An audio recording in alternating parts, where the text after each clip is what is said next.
کرونا شدیم. آفتاب بدن زدن اصلا نمی‌شونم. من خود ترک‌ها هستن که ساحلی که خودشون میشناسن و میان اینجا یه شهر ساحلی خودشون میشناسن. برای همین که اینقدر این الان خلوت این هوای بیرونی اینقدر خلوت تمامی صندلی خالی و همونجور که از اول سفر تا الان گفتم بابت هیچ نوع امکاناتی هیچ نوع حالا چیزایی که برای معمولا مسافر و توریست هست هیچ هزینه‌ای پرداخت نکنم جز هزینه هتل همه چیز نگاه به رایگان بود که نبودن پول بگیرن شانسمان که کلا نه پارکینگ حالا دادم نه برای استفاده از هیچ ساحل کاراتاس فریح خانم داره آفتابه میگیره. فریح خانم اینجا کجاست بابا؟ خوش میگذره؟ آره. کجاست اینجا؟ اینجا دریای کاراتاس. خیلی باحاله. اینجا اصلا خیلی خوبه ولی روی جدی که داره در آبش خیلی شوره. چشم باید آره واقعا آبش شور بود، خیلی شورا، یعنی دماغ و چشم و همه میسوخت، چشم که نمیشد باز بکنی.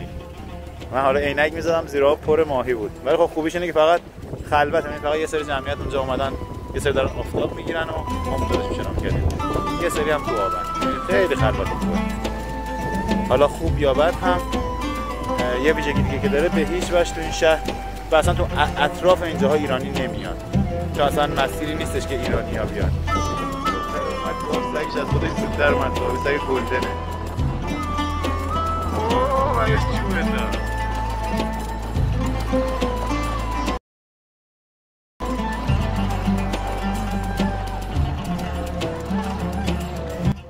ما رو سابسکرایب کنید تا ویدیوهای ما برای شما نمایش داده بشه. هر سوالی هم داشتید تو کامنت ها بپرسید، حتما جواب میدم. اگر هم از ویدیوی ما خوشتون اومد لطفاً لایک کنید.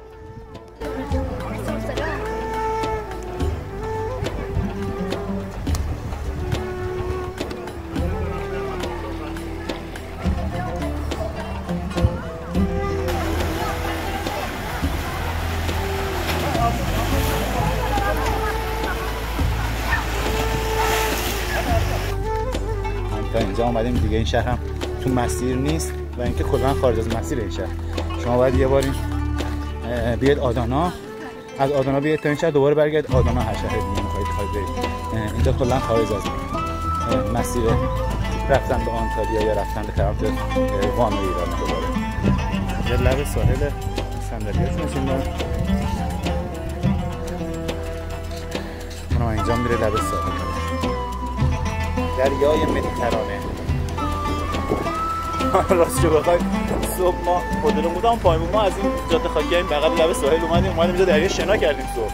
نمی‌دونستیم این دریا برای همون هتل، این سری از بالاش اومدیم همون هتل. بعد من عینک زدم، عینک شنا لای این پایه‌های اسکله پر ماهیای رنگ و رنگ بود. پمپ بنزین رفتم، پمپ بنزینیه یه دونه عینا بهم داد، طالبی بود. صدام که گفت بیا یه طلایی بده. توریست نه، واقعا هم این منطقه اصلا توریست نیست، برایشون باحال بود که مثلا ما یه توریست اومدیم می‌خواست تعبیر خوب توی این منطقه فوق‌العاده است، اصلا ما هیچ حس ناامنی نداریم، هیچ حس ناامنی. مثلا باورتون نمیشه من چی دارم میگم. من که به شدت برخوردشون خوبه، از تعمیرگاهی که رفتم، از پمپ بنزینی که رفتم، از پلیسا ایست بازرسی‌ها.